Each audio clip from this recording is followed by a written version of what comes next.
Welcome to another episode of Living with FASD, Candid Conversations with Patti Kasper. This podcast is for those who are living with the effects of prenatal exposure to alcohol, their loved ones, and anyone else wanting to learn more about fetal alcohol spectrum disorders. Each week, you'll hear from someone whose expertise is either professional or living experience with FASD. I'm your host, Patti Kasper, bringing you both. Now let's get started with another candid conversation. Welcome to another episode of Living with FASD, Candid Conversations with Patti Kasper. And this week's guest is a delightful new acquaintance through LinkedIn. You meet the most interesting, wonderful people through LinkedIn. But I'd like everyone to welcome Ms. Alison McCormick, who is already near and dear to my heart. We have so much in common between being longtime social workers, both passionate and frustrated by our careers, and love of dogs, serving people, assisting people with various specialized needs. And that's a topic that we've had on the podcast already, but we're going to dive into it yet again today. So without further ado, Alison, thank you so much for joining me on the podcast. Hi, everybody. Thank you for inviting me. It's a pleasure. Yes, I'm very grateful for a mutual friend, Antonia Rathbun-Lindsay, for recommending that I reach out to you. And she had also told me about the work that you're doing with service dogs. Tell me, how did you get into, or assistance dogs, I guess you guys call them in the UK, how did you get into shifting from a more traditional social work role over to using canines to offer needed support? Well, I'll try to be brief, but we adopted one girl who was 5, Jay, and we thought I could carry on working and our life would carry on the same. Never have I been so wrong. She was diagnosed with FASD, and then we had her sister, and then we had her brother. So at 3 different agencies as well. So that was quite exhausting, keeping the 3 siblings or half siblings together. And by then I could no longer work full time. The 3 children were extremely hard work. They still can be, even though they're adults. And the middle one, E, she is quite profound and she had multiple difficulties. And in the end, I couldn't work. I still did basic, I was an ADM, assistant director in a fostering organisation and decision maker. But that was only sort of part-time. I also chaired the IRM, which is a bit like an appeal for fostering and adoption. Slightly different, but it's sort of like an appeal. And I was the first ever one in the UK to hear the adoption case and then a fostering case. So that can never be taken away from me because nobody else will ever do the first ones of that. So yeah, we had 3 children and I was getting really frustrated because we weren't told they had FASD. We were told that they just needed a new mummy and daddy, and basically you can have these children and miraculously they're all made better. I knows all the trauma and everything else that goes on, let alone disability. The local authority didn't want to know. They were, the 3 local authorities we were having battles with. It was horrific, really, especially with 3 different ones. Nobody wanted to know. When I did get them diagnosed, they still didn't want to know, and they perceived me as a nuisance parent who was after money from them, which I wasn't, because you don't get money for adoption. But, I had to give up my career, and you don't live on fresh air. So there was lots of issues, not the least of all was their disability. The biggest problem was the system and how they blamed the families. I was blamed, or we were blamed and blamed for our children's disabilities, even after they had the diagnosis, which is pretty poor, and that was because the social care had no understanding of their needs. They just preferred to blame us because of their ignorance. It was easier. There's an awful lot of research now, 20 years later, on parent blame. There's Luke Clements, if you want to look that up. It's an amazing stuff in the UK that he's done. Professor Luke Clements, so put your finger on your dot there. He's done a lot of work there, and I know him. And nothing was working with our children, especially the middle one. And so I've been a dog lover all my life. I've always had dogs. I shouldn't say this, but I prefer them to people. They're sort of quite direct and very loyal and loving. And I've never had a dog, even a dog that's been rescued, that's been a bad dog. It's been a poor situation. And so I decided that my middle one was really difficult. I mean, she was under 11 consultants for different things that were wrong with her. We didn't know whether she'd make past 5. She was a very sick child, very tiny. She had an open door policy to go into the hospital at any time. Wow. So you could sort of see she was under 11 different departments. Anyway, cut a long story short, nothing was working. But I was aware that she was very calm around my black Labrador, Magic. Sadly, we lost her last year, which she was my best friend, really, which was very sad. But I realised that Magic was already like an adult dog and probably too old and too devoted to me to train to help Emily. Yeah. So I went through 7 years of training with different dog training companies and societies, and I did everything I could. And I bought a Labrador puppy and I trained her. She was beautiful. Her name is Star. She's still alive now. She's coming up 10 this year. She's been retired and she's with a lovely family. And she's actually still helping the mother there because she has anxiety. So it was really, she's now retired, but not, if you know what I mean, by her choice. So we had Star and everyone was going, oh, can you do this with my dog? Can you teach me? Bearing in mind, everything so far I'd paid for myself, totally voluntarily. And I went, oh, I'm not really sure. And I knew about assistance dogs, but there was nothing for FASD in this country.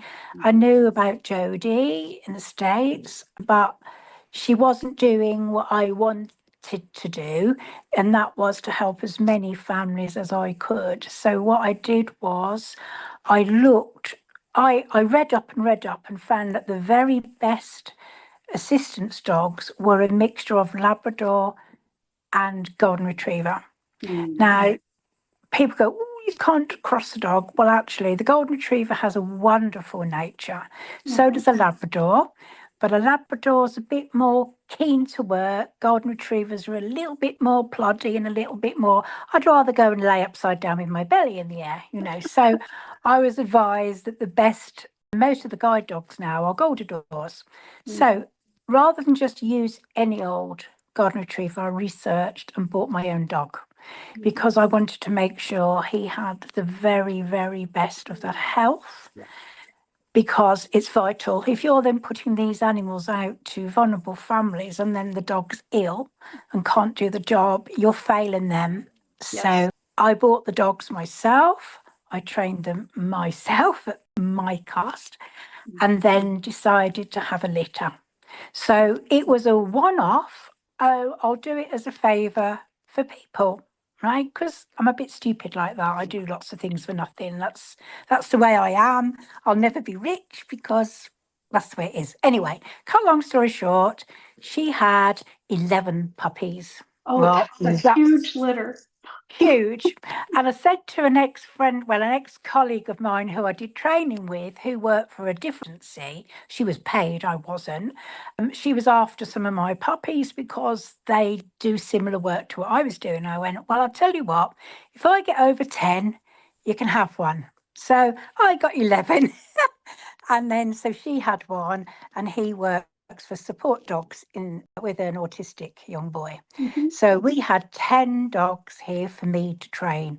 That was massive amount of work. Oh, yeah. So yeah, huge. So what I decided to do was train the parents to train their dog.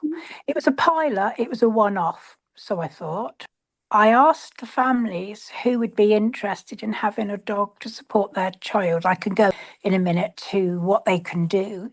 And I was swamped. In a week, I think I had 152 applications, right? I'm not surprised. Yeah. And that was for me to train and help free. All they had to do was to pay something towards the puppy because of all the costs of vet bills and whatever. So basically, if you bought a trained dog like I was doing in the UK, you're looking at £50,000, which is about $100, something like that. A lot of money. These families. So my diabetic alert dog, I got her in 2012, cost me $20,000. Yeah, a lot of money, but more here because you have to raise that money because someone's got to work to do it. Whereas Mug here was doing it for nothing. And I did my training, paid for everything myself. So the only money, without going into money, because money isn't important, was that I covered my costs. And when you look at the fact that you're actually working 24 hours a day, I wasn't even asking for money for me. I was just the dog costs. Anyway, so that happened. And they all got placed at 8-9 weeks with like a contract, and we did training in person or online. And of course, you can guess, a year later, I did it again because there was just such a need, and the amount of help it was giving families was the best thing that ever happened to families in our country for FASD.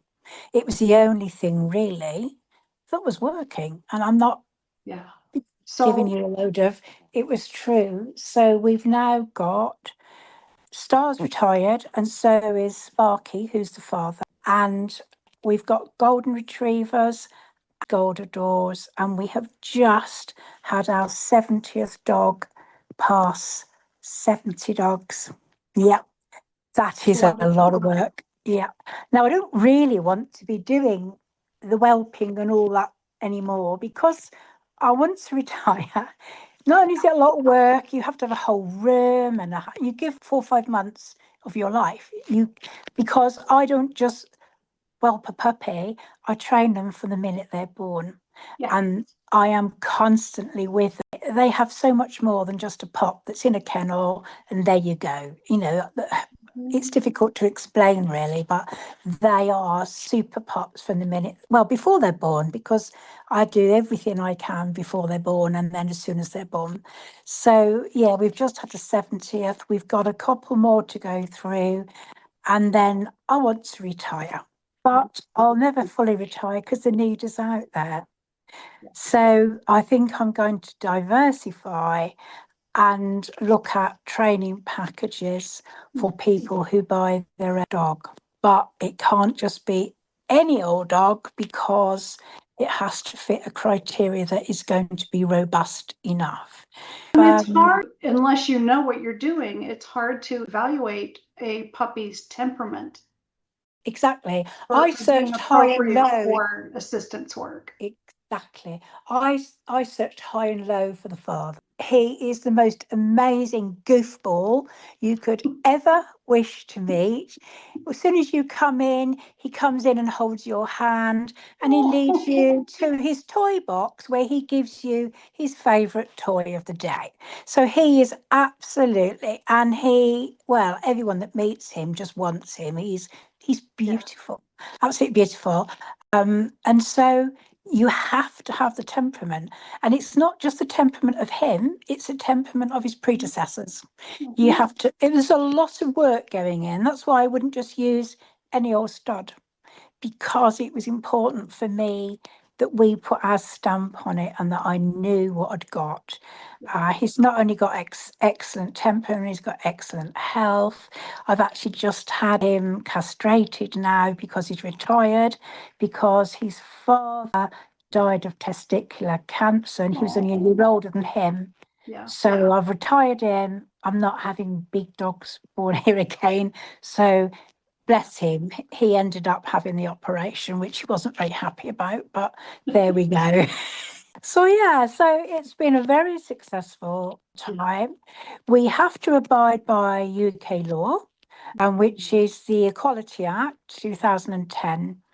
Now, if we go by the Equality Act, assistance dogs, as they're called in the UK, if you call it a service dog, it's not covered by the assistance part of the Act, which says that you can take a qualified dog. Sometimes you can take a learning dog, but has to be a dog that's pretty well robust before you go into Tesco's, so they don't like cock their leg up the freezer or something like that. So yeah, and they have to abide by certain rules, but all of our dogs have been exemplary. We've got two that regularly fly to the States, and they've got an American mother and a UK father, and the kids now are in college in America, and they fly backwards and forwards, and the FASD dogs sit with them in the cabin with their nappy on, and they, for like 8 hours or whatever it is, they are exemplary. And one of them went there just over a year old, the youngest FASD dog we've ever had. That's so Let me share a funny story with you, Alison. The company I had purchased my service dog from was unique at the time in that they placed puppies, wanting that early bonding time with the family that they were going to be serving. It's important. It is. It is. And being all about bonding as a social worker, I was all for it. But there was a puppy placed about maybe 4 to 6 months earlier than Saley was placed with me. The company was in Virginia, and this puppy was placed in San Diego. And so the trainer was flying with the puppy, and she kept taking the puppy to the loo to go to the bathroom. And she even climbed on top of the toilet so the puppy had all the floor space in the little toilet closet. Would not do anything. But she could tell by the end of that long flight, yeah, we're going to have a problem. She didn't have nappies on the dog. Should have done. And the family had arranged for the local news media to be at the airport to witness this welcoming. And here comes the trainer. She's got the puppy in her arms, and she's like running for the closest exit and doesn't make it. The dog goes to the bathroom all down her front, like number 1 and number 2. The poor little thing was frightened. Right? And then here she comes down the escalator covered. Oh no. On the news. Oh no. Well, I hope she pretended that was a designer dress she was wearing. Not good. No, you travel with them with nappies on. I mean, I'd have to ask actually whether they needed the nappies, but that sort of makes sense, doesn't it, to put a nappy on them, because you can buy dog nappies. Yeah, that would have saved a few embarrassing.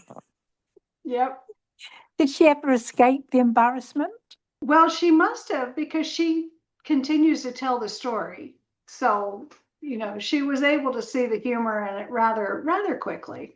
Yeah, well, you'd have to, wouldn't you? Because if you like dogs, you end up with all sorts on you, don't you? So, yeah. Oh dear. Oh, all the stories that I have of my dog looking under bathroom stalls at other people using the restroom. Definitely. Oh yeah, they're nosy, aren't they? But you were saying earlier that you have a service dog for diabetes. Mm-hmm. We have 2 dogs that are FASD dogs. They are not trained diabetic alert dogs at all, but we have 2 that actually do that job as well.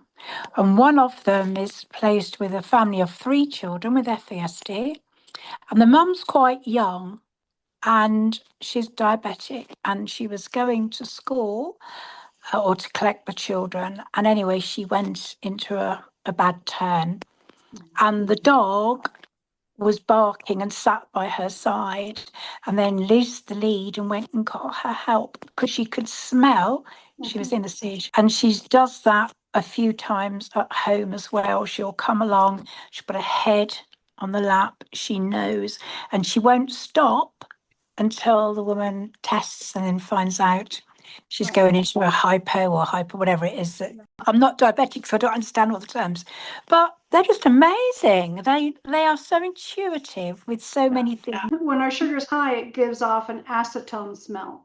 Right. Or no, Well, I a wouldn't sugar, smell a it, but the sugar dog. smell, a fruit and sweetie smell. When our Right. sugar's low, it gives off the acetone smell. Acetone.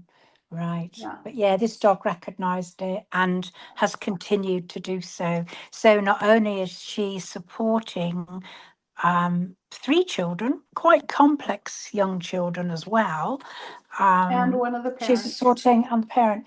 But I have to say, most of our dogs support the parents as much, if not more so, because the parents don't have therapy.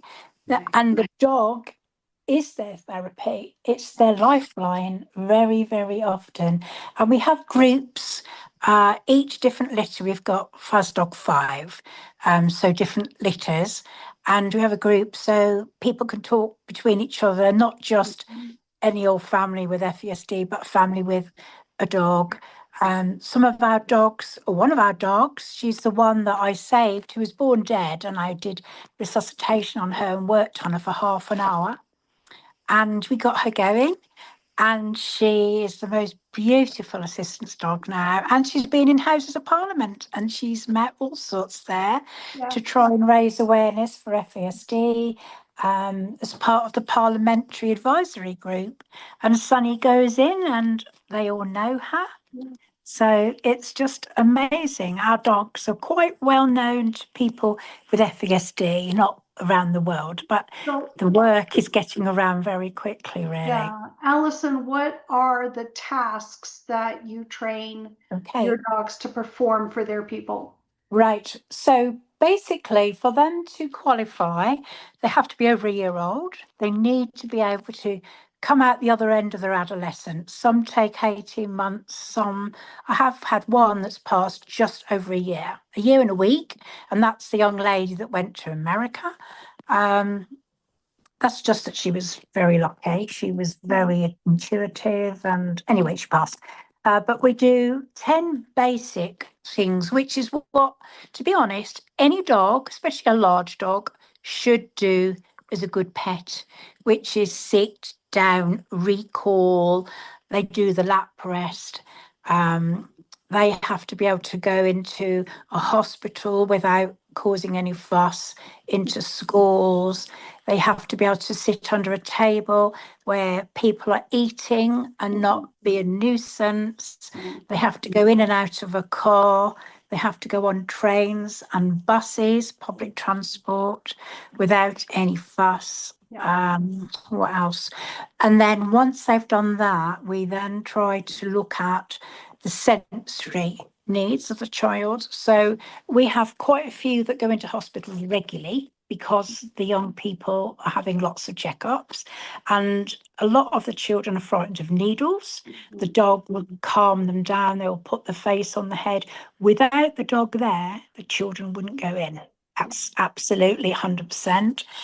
We've got children who refuse to go into school or can't go into school. Oh, I am sitting here and I have just got a load of doggies who've come up the stairs. There's Sparky. they're not allowed upstairs. I think my husband's forgot to shut the door. So sorry about that. We've got, oh, hello. This one's a ducky. Hi, sweetie. Hello, Peggy.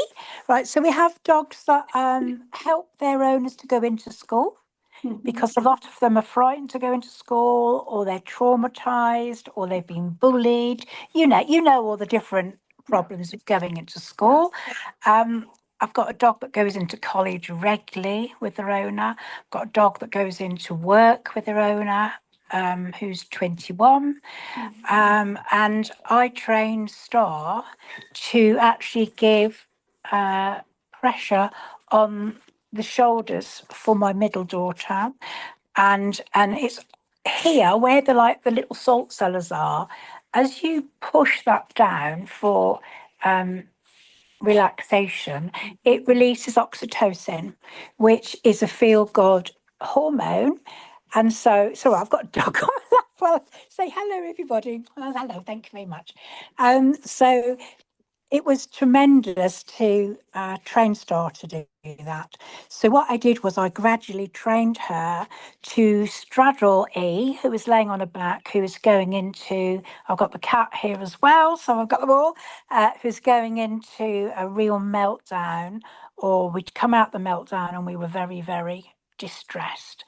And Star would lay across her and then gradually on command would lower her elbows, and she would lay here, and the weight would release the oxytocin, and he would just go blah, gone. Yeah.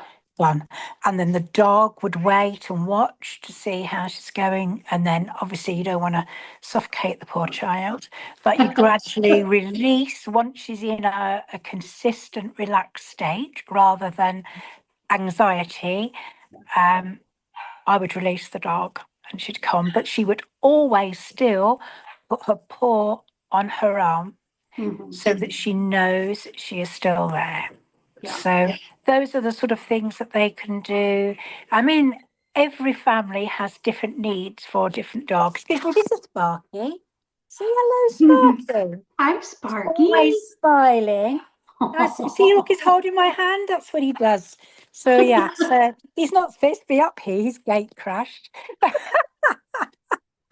So yeah, there's nothing that we can't train them to do. And then what we do is we meet online with those that don't have the jackets every 2 weeks, and then we discuss about issues or new training techniques. And to be honest, people probably criticize me for saying it, but actually training a dog is very similar from parenting a neurodiverse child, because a dog, it's black or white. It's the same with our children. Yeah. And like with our children, you would say for them to understand and get it right, if you're good, you can have a cake. It's got to be in that order, okay? It's the same for a dog. A dog doesn't think, oh, you actually meant this, but I'm going to do that. A dog is literal, and it does commands one by one. And so many of the training sessions that we have with parents, or I have with parents, actually, it helps them with their children. Our two countries have different systems of certification for dogs, right? Like we talked about how in the UK it's assistance dogs, and here in the US it's service dogs. A lot of what you were describing in terms of needing to be able to do certain things to get that accreditation seems to me to be the difference between what we call a true service dog or medical assistant dog versus the emotional support dog.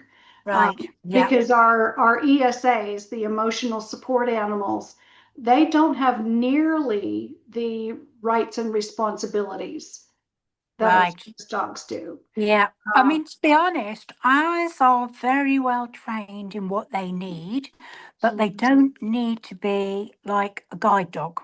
So we, as an agency, we have stipulated these are the 10, 12 things that has to happen. And there is no argument on that. They have to have recall. They have to go into a sit. They have to go into down. They have to be able to walk calmly and all those things.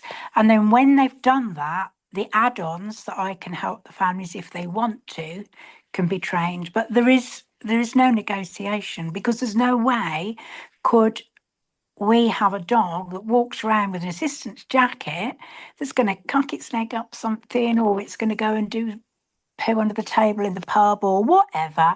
You know what dogs are like. Dogs are dogs. Yeah, they all do it. They all do. So they have to reach a certain level before we can have it. So we refer to not that just as any old dog. we refer to that as a public access test they have to be able to pass, which is completely separate from the task, like here, to be a service dog, the dog has to be able to perform a minimum of two things that the person cannot do for themselves. Right. Right. Um, and and you can have a very smart and capable dog who can do that, but if they can't pass their public access, then they Yeah. can't go around, No. and it always used to frustrate me to no end, getting that question. I'm sure you've heard this. Where can I get a vest so I can take my pet with me to work or to the store? Oh, it And I'm drives thinking, me nuts because right? And the I, amount I'm thinking you probably park in the training. handicap spots too, don't you? Yeah, yeah. What It's a just, jerk.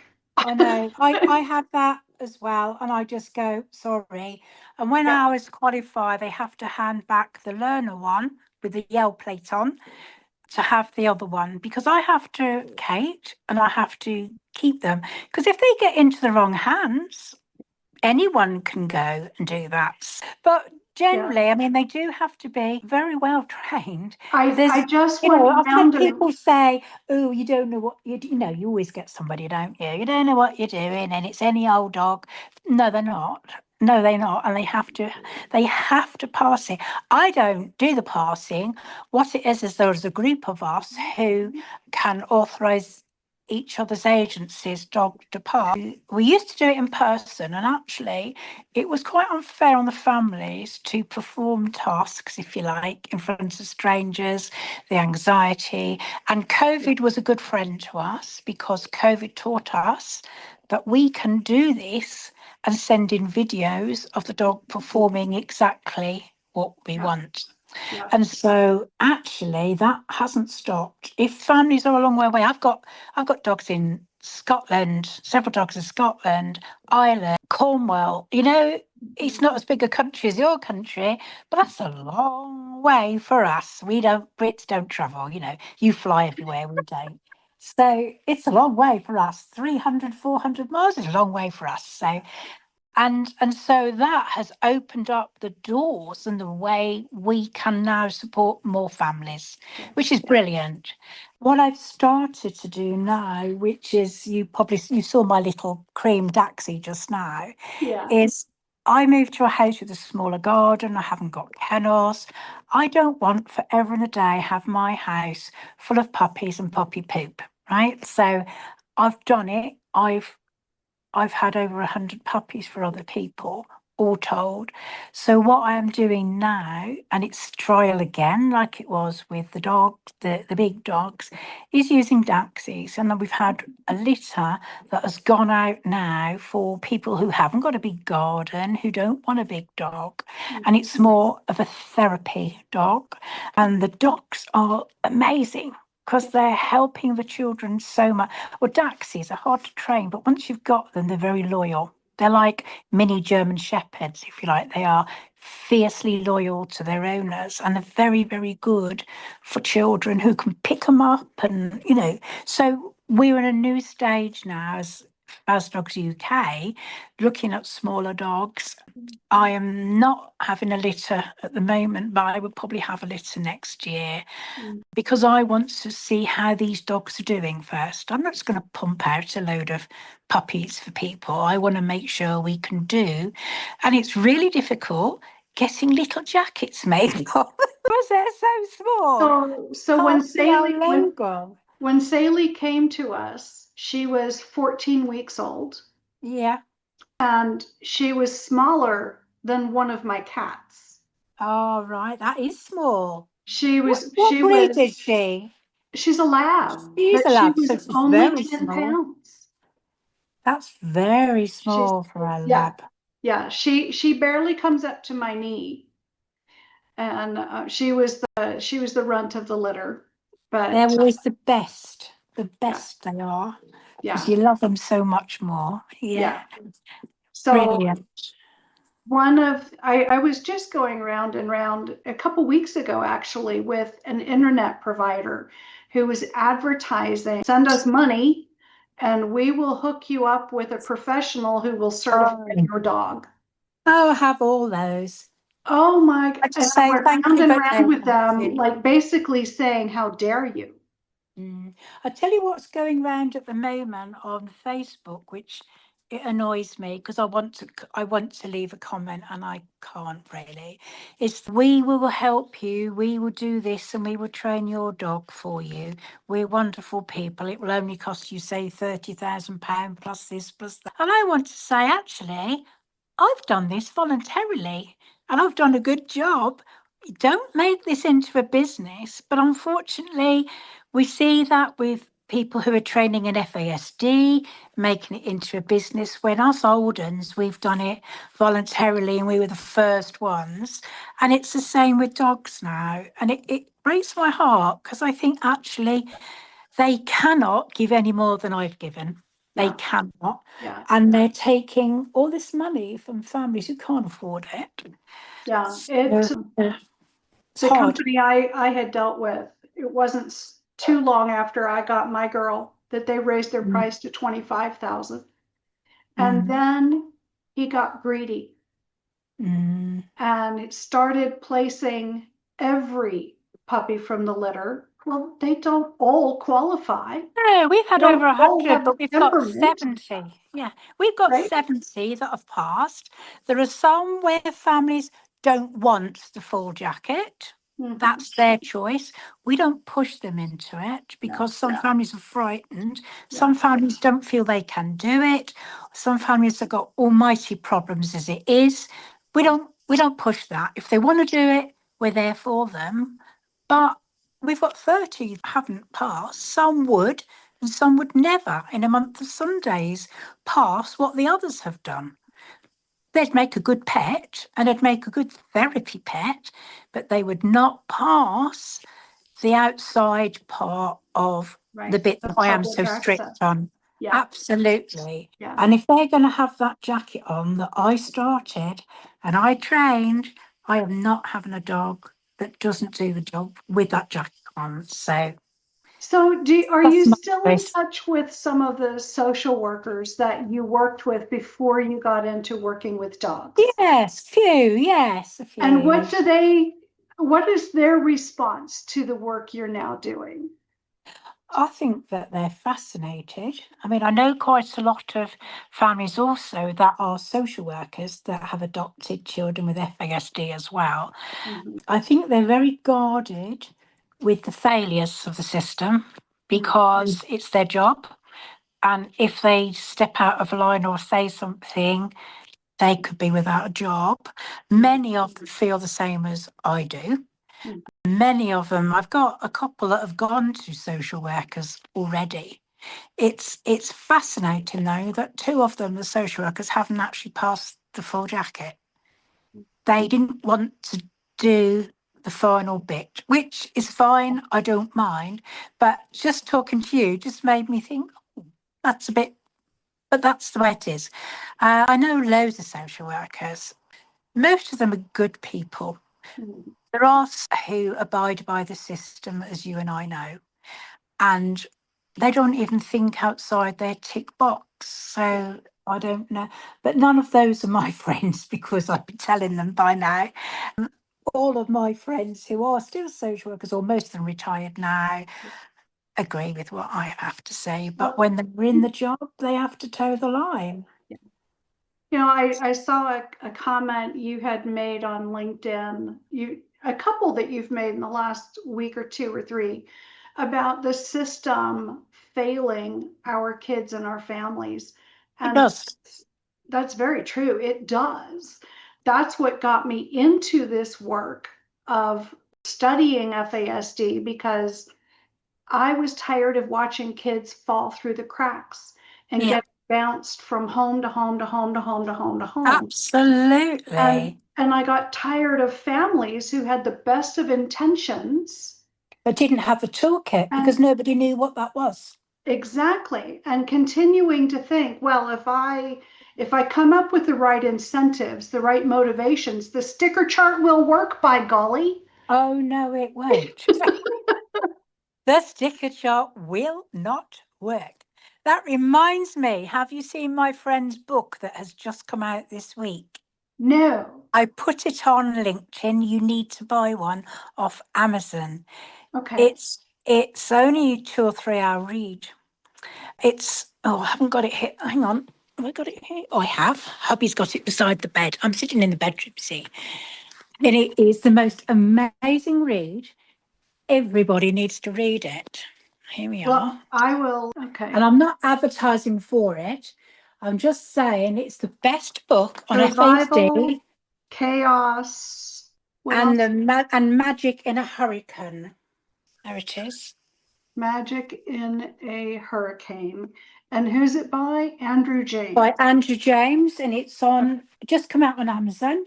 It's in the top 10 already, and it's only been out for 4 days, I think. Okay. The book itself, it's the best book I have ever read on FASD, Okay. as it is the reality of the failures of the tick box, of the damn sticker chart that doesn't work.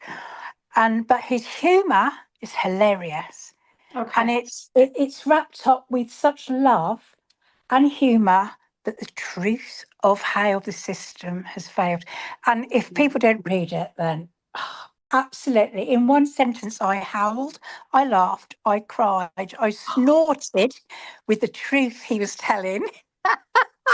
Well, I will put the link in the show notes so that people can look for it.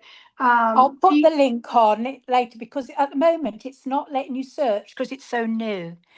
But it's absolutely brilliant. Honestly, I'm not trying. I've bought 5 of them and I don't get it cheaper or anything, but it's brilliant. It's hilarious. I'll leave it to you to read, but it's just amazing. So all the other books, and I've written stuff as well, it's normally fact, isn't it? And it's a bit heavy going, but this one, it's like real life, and it's so funny because he tells it in such a humorous way that we've all been there, and that makes you laugh even more.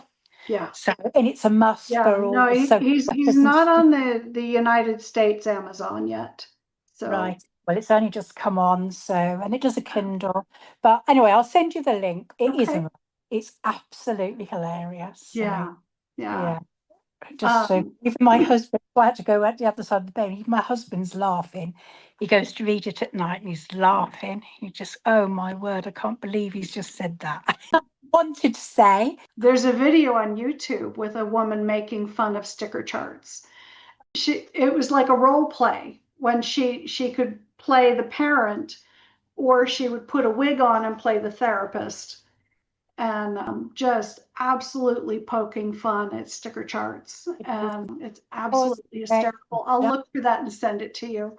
Oh yeah, please do. No, I love all those things because it's real. It's real life, isn't it? And that's what's funny. And on a serious note, it's FASD damages us in a neurological way. Yeah. And that's what he's hammering home too. And that's what you and I are home. You can't motivate away a brain injury. No. Oh, I wish you could. In the same way, we'll never outgrow a brain injury. Now, that's not to say that neuroplasticity doesn't exist, because our brains do adapt. And if you have the right scaffolding and you have the right support, you can do really, really well. Yeah. But that has to happen. I mean, my middle daughter, had a total breakdown because the local authority didn't recognise her needs, thought I was making things up and thought it was me that was a bad parent, which is one of the worst things I've ever been through. They put her through child protection. There was no need whatsoever. They made up so many lies, dreadful lies, because they wanted to control me. I'm friends with many people that's happened to, who have been accused of having Munchausen's by proxy, which is called factitious disorder. Yeah. And it's... No, they said I was causing it and I was a damage to her and all this rubbish. It's because they were totally uneducated in her disability. Because I was trying to explain that to them, they didn't want to know because that didn't suit their narrative. So it's better to blame me and get me out the system, you see. And that caused her to have a breakdown, total and utter. She ended up in a mental health unit that was the most wickedest, evil place, because they stripped her of all her scaffolding, put her on all these awful meds. There was no need for it. This poor girl was dysregulated because she'd been failed. She wasn't mentally ill. Yeah. But this is what's happening, and it's happening in the States as much as it is in this country. People, even the psychiatrist in charge of her, had no understanding what FASD was. Yeah. And I said, you can't do this. You can't put on that meds. He went, don't you tell me my job. I says, I will, because you're giving her meds that she can't tolerate, which make her violent. So he put her on them as extra, so I couldn't say a word. Yeah. So those are the sort of things some of us have been through, which have made us quite hard and make us quite.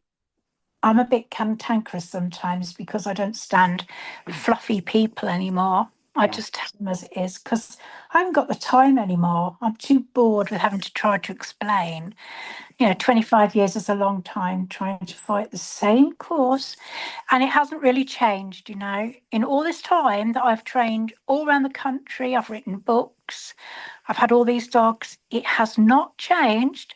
The only change is you've now got people who pretend they know it all. Whereas before, in 10 years, they didn't know much about it at all. Now, suddenly, I've had the training, I know everything. Go away, parents, and that's dangerous. As if FASD is the latest soup du jour. Oh, yeah, definitely. Yeah. Anything that they don't know what to put a label on, they'll stick that on as well. Yeah. It's horrendous, really. It's our children and our families that suffer, and it really gets up my nose. Yeah. So what, my audience, Alison, primarily, this show is especially for those who are living with FASD. It's to provide validation for, this is our story. And of course, I'm always thrilled when parents can gain wisdom and hope for their littles as well. But loads of hope. what is something you would love for my audience to take away from this conversation? That you do have to fight, unfortunately. Every parent has to fight. I know we don't sign up for it, but that's the way it is. But I think to know that things are changing, albeit slowly, and that the parents are the experts, and don't ever let anyone tell you otherwise. Don't sit in a corner and let them discuss your child and call you a bad parent, because you're not. Nobody is a bad parent. Nobody. Birth parents, adoptive parents, foster carers, anybody. Nobody's a bad parent. They're not deliberately harming or being not very good for their child. So you can do it. Use the internet, use the Facebook groups and all the other social media, but stand up for yourself and believe in yourself, because it might get you in trouble like it has me. But it's because I'm professionally qualified as well as a parent, and I won't stand people doing that to me. But I'm supporting so many parents who don't have the training I do, but they can stand up for themselves and they can believe in themselves because they know what to say. And if they don't, there's plenty of people out there to ask. I'm always on the blower to somebody. If somebody wants to text me, I'll always advise. There's thousands of people out there. Parents should be in control of their child and not social workers, teachers, anybody else that's had their 15 minutes of training. So take that away, that you're good people. Yeah, a big piece of that is that family members, be it parent, spouse, or the person living with the condition themselves, we have time span data. Yeah. We have the observations that cover all 24 hours around the clock. We know what works. We know what triggers. We know what. We may not know everything that works, but we know everything that does not doesn't work. Exactly. Exactly. And you shouldn't be punished for asking. I mean, all this stuff that's happened to us as a family, that's another podcast, was because I asked for support and then I was blamed. Don't stand anyone blaming you. Absolutely don't, because you're good parents and you should be able to ask for support. If that person doesn't know, ask them to find someone that does, because there's no parent blaming goes on in my book. And if you want to be able to Google Professor Luke Clements as well, he's done some fantastic work, parent blaming, and how common it is for parents of our type of children, whether they be autistic or fetal alcohol or anything like that, that are blamed and seen as the problem because they're assessed under a safeguarding model in the UK. I'm not sure about the States, but we have two different types. One's children in need and one is safeguarding. And if you have a child with a disability, i.e. fetal alcohol, you are definitely straight away a child in need if you're lucky or unlucky enough to be labelled. But the way that they assess you is a safeguarding model. Now, that means interaction and blame and looking for reasons to blame. It should be assessed by a disability model, which is how can we support, how can we put structure in, what's working, what's not, let's support this family. That's not happening in the UK. I don't know about the States, but it's not. And too many children are being whipped into care when they're actually really good parents and they've just gone to ask for a bit of help. I asked for help. I got 3 of them. You know, that was a lot to deal with. And I was blamed. And it carries on because once it's written down, it carries on and it becomes Chinese whispers, a bit more and a bit more and a bit more, to the extent, which I say could be another podcast, but when they put my daughter under child protection, it was because she was so ill, because they wouldn't help. And it wasn't to do with me, it wasn't anything. I was the only one that was keeping her alive. And they made up so many lies at the Child Protection Conference. For example, the chair didn't know anything, said that my oldest sons had sexually abused her. I went, pardon? Beg your pardon? Can you evidence that? No, that was before my time. I don't know. I said, you can't say things like that. That hasn't happened. Oh, well, it has. I said, well, then you need to evidence it because there's been no child protection investigation. I know nothing about it. The only issue she had was a child at her school. My son, a child at her school, did things that shouldn't have done. They didn't even do anything about it. But yeah, it came out at the Child Protection Conference. Oh, my son had sexually abused her. How dare they? And they get away with it. There's no accountability. None. And they just go, oh, well, that was before my time. It's written down somewhere on the records. Straight away, the people. Yeah, absolutely. So I took them to judicial review. That's why they don't like me, because it's all upheld. Oh, no, nothing like that happens at all. It was just complete gaslighting, lies to get their own way, which and I think they are so doing that to me. How dare they? Yeah, those that work in the system. I mean, they've been trained that behavioral approaches are the end all be all. Yeah, but FASD is not behavioral.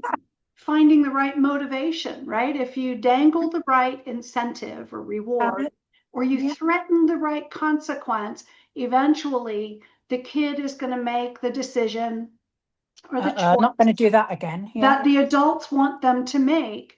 And we know this works because of B.F. Skinner and the rats, right? And I know. So if it's not working, it's obviously the parents' fault. Absolutely. But then I've said to, well, it's not, I'm being sarcastic. I've said to a consultant who I actually did some training, and she would not diagnose FASD, she would diagnose ADHD. And I said, Well, that's a secondary to FASD. I said, why won't you diagnose? She said, it's not fair to the birth mother. I went, what? Right? So I said, okay then. Yeah, well, you can say anything to anyone. It's how you say it, how you address it, how you support them. I said, okay then. So what you're doing is pretend I have a brain tumor and you tell me, here's a paracetamol, you've got a headache, bye-bye. Would you do that? She goes, no, of course I wouldn't. I said, well, that's what you're doing. And I met her at a conference a few years later and she wheedled me out. She went, Ali, you're right.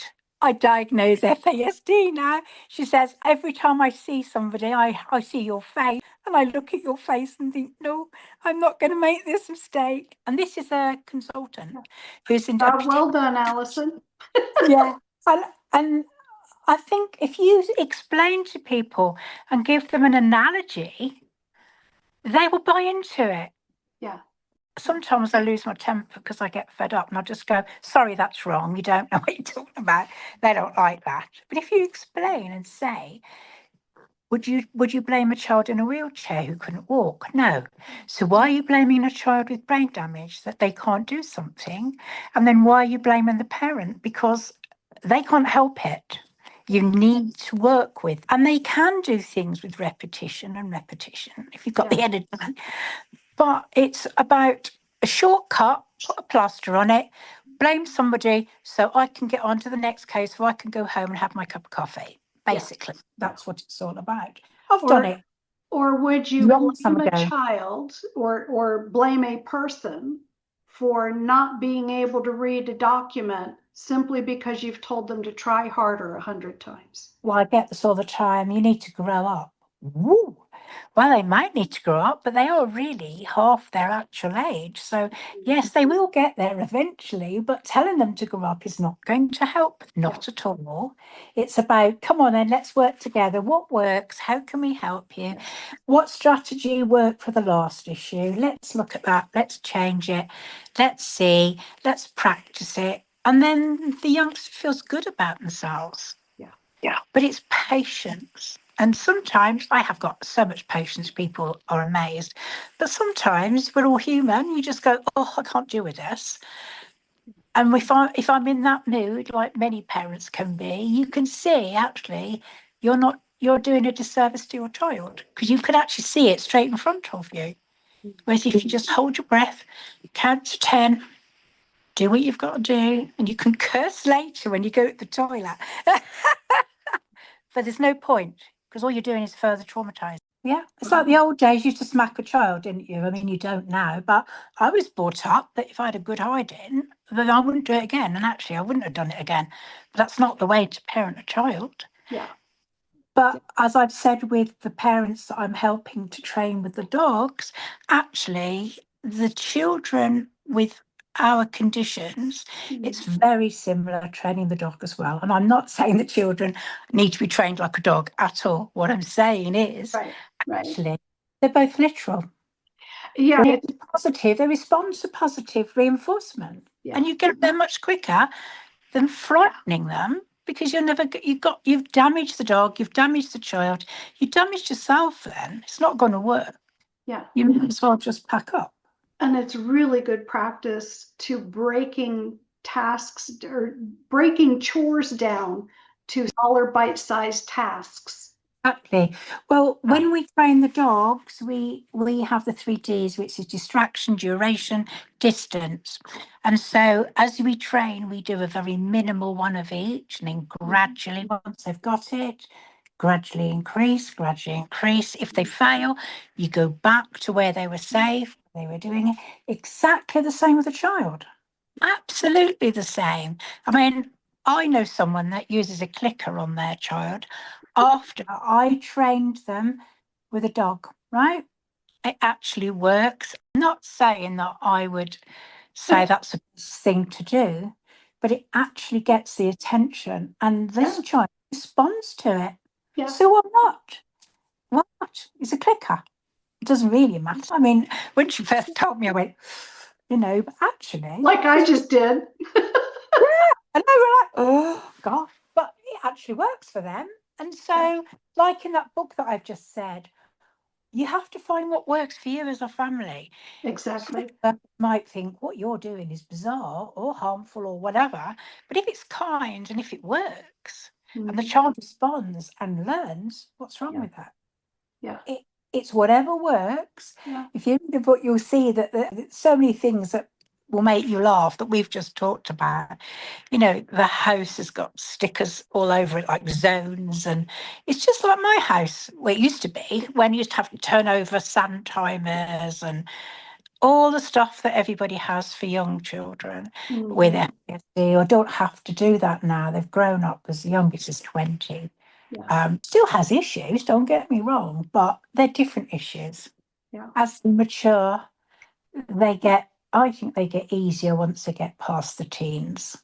But they're And still that's very, something else to remember is that, an intervention or an accommodation, workaround, if you will work for a time and a season, but as people age, no matter what the tool is, it needs to be tweaked.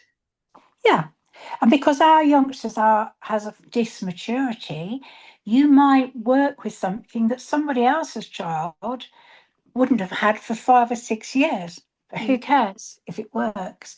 And then as it grows up, my daughter still has oh, what do you call it? It's a bit like a sticker chart, believe it or not, but it's zones of regulation chart. But she's 22 now. And so if she's not able to voice it, or she feels in a bad way, she can hold a red up or she can hold a yellow. And that's to help her because she's already dysregulating. So the last thing she needs to think about are the words. And Mhm. she has that on her fridge as well with the different zones. She's actually coming out of it now, but that was really useful for her Yeah. when she would break down and when she was very, very poorly, hoping that things are a lot better, a Yeah. lot easier. Well, when we're dysregulated, we lose access to our vocabulary. Of course we do. Yeah. And we lose access to our capacity. Excuse me, I've got an itch. Quite a lot as well. Yeah. The thing is, my daughter, just for an example, she has capacity in nearly everything except money. She couldn't manage money. But then there's a lot of people who can't manage money who are adults. So I help her with that part. But actually, she's doing really, really well. And considering how ill she's been, and considering all her childhood tests that basically, well, they wrote her off, for want of a better word, because her tests were so low. I mean, she's got a very good long term memory. She can decipher everything that I should have said but didn't say 20 years ago almost. But she won't remember something 2 seconds ago. Mhm. But that's her strength. She Yeah. should be a historian or something because she's really good at, going on with things like that. But it's about finding their strength, isn't it? And working with her. I mean, before she was put on child protection and had a breakdown, she was a model. She was a professional model in London. She was absolutely stunningly beautiful. And they took her on a mainstream agency, not one for special needs, and mainstream. And then they put on child protection. About 2 months later, she was a complete wreck and she's never gone back. Her whole career ruined because of a lack of understanding and vendetta to me. It was like, we're going to get you now. You've upset us too much.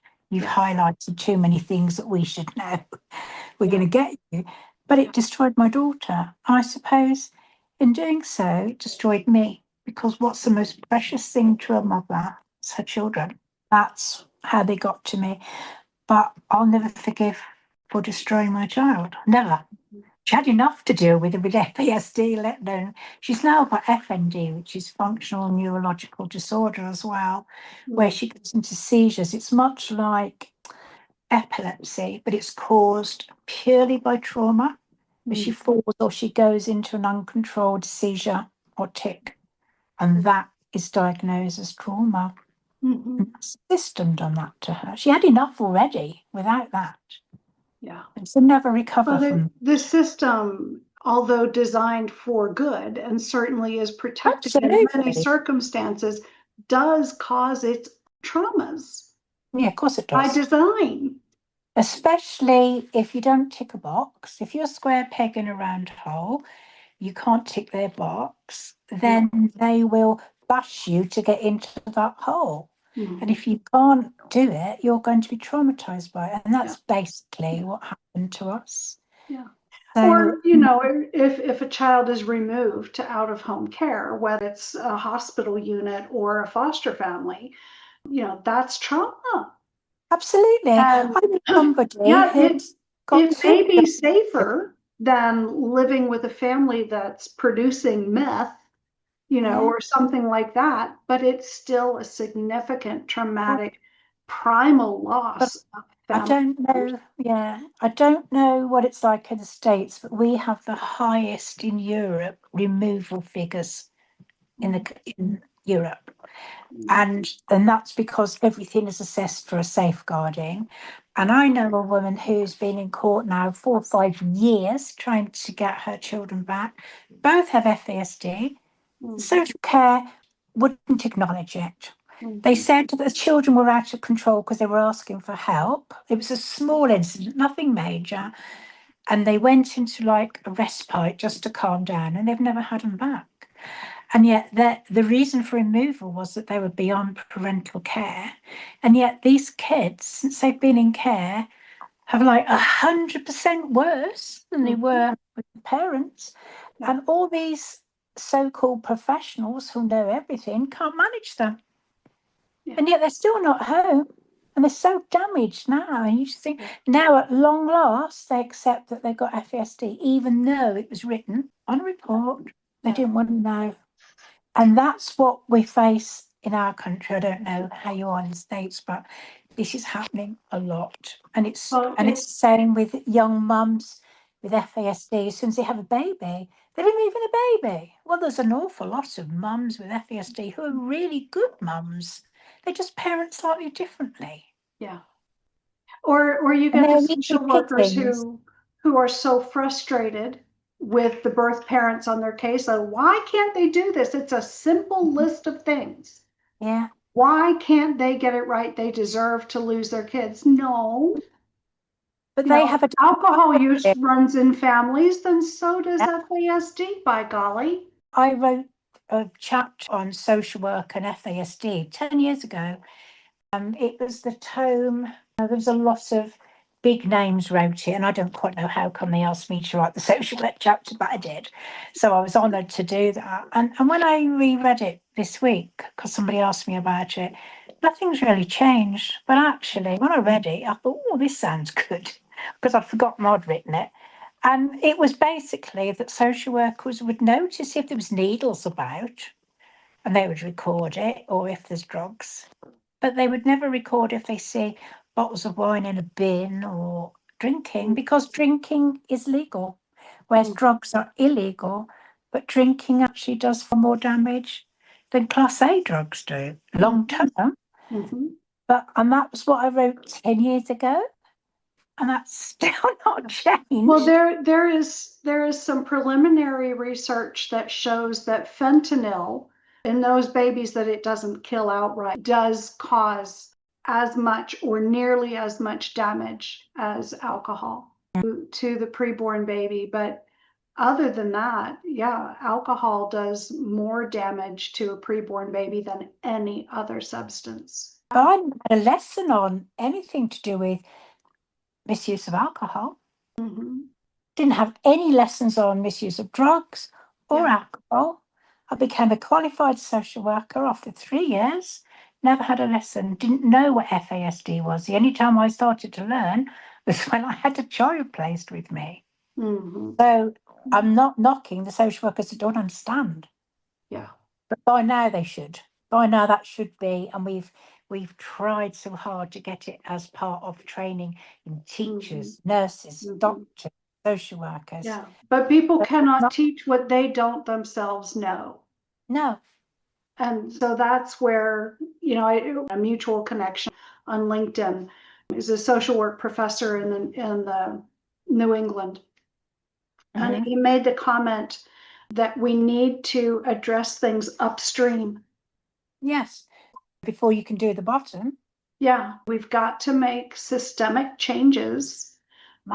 We've got to reach those who are in charge of what gets taught in university.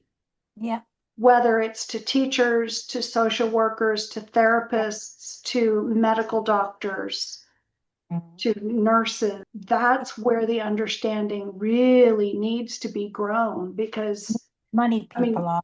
you and we're just someone tossing pebbles into the ocean to watch them skip. We need a tidal wave. And the only way to do that is to change the system, to educate the That's system. not going to happen in your lifetime or mine. I hoped it would happen in mine, but 24 years down the line now, I'm still in on. And I don't really know why, because I'm sure if it was, say, a heart disease or some, people would sit up and go, wow, you know? But because it's drinking that's legal, Yeah. and Legal it's substance, older, often before women even know that they're pregnant, because, women aren't going to drink. What woman will say, I'm going to harm my baby by drinking today? I know one, it's my Nobody.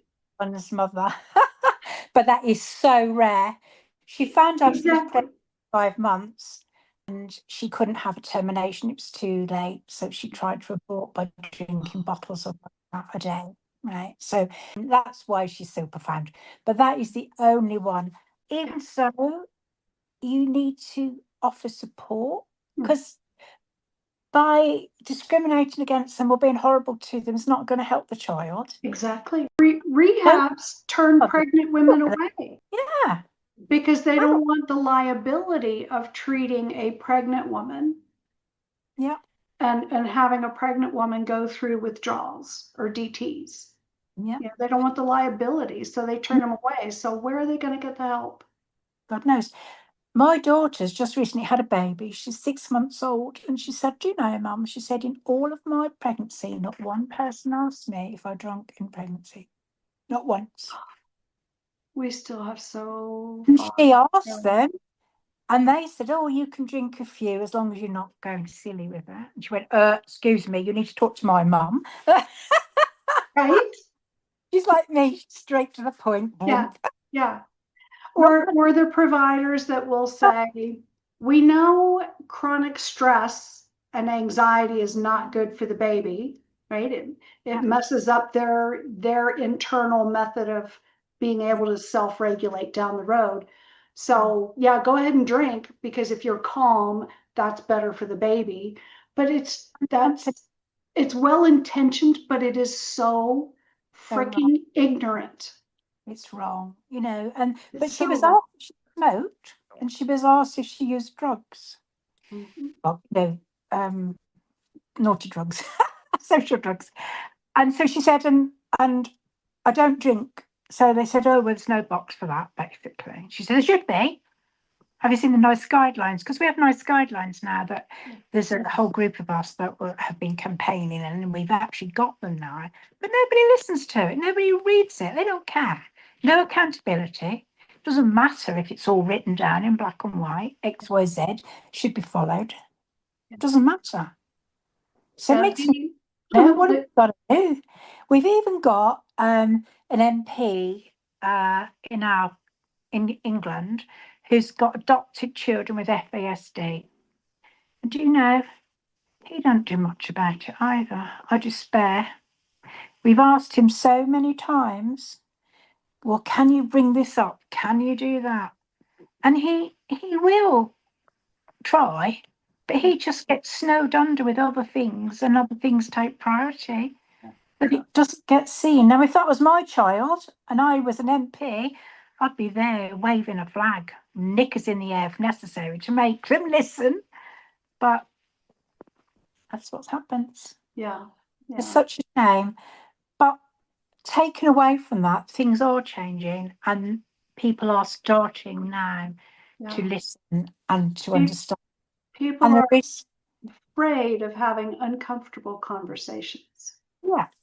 Well, I used to be a bereavement counsellor. I used to ask parents if they'd donate their children's bodily parts. That has got to be the hardest thing ever to talk to a parent about, ever. Yeah. I did it because I knew how to do it. And so surely that's got to be easier to say, do you drink? Yeah. You do drink, let's help you. Come on, because did you know this can do this, this, and this? Let's help you. Let's do it together. Like you and I would do with children with FASD, because you can't let them do it themselves because they can't, or they'll forget. And you do it together, and then you have a good result. Alison, I have the feeling we could go on and on forever. We We'll can just have to have you back on again. Okay, well, thank you very much. It's been an honour. And a pleasure, an absolute pleasure, Alison. Everybody, because you won't get there unless you dig your heels in and work hard. Yeah. And then get there. I've got 3 kids who are now all adult. Parenting just changes form. It continues. Thank you for joining me for this episode of Living with FASD, Candid Conversations with Patti Kasper. Feel free to send comments, questions, and topics you'd like to learn more about, hear more about, to me at livingwithfasdpodcast@gmail.com. Please remember to like, follow, and share this podcast on whatever platform you use so that more people can find the podcast. Have a blessed week, everyone, and tune in next Monday for another candid conversation on Living with FASD.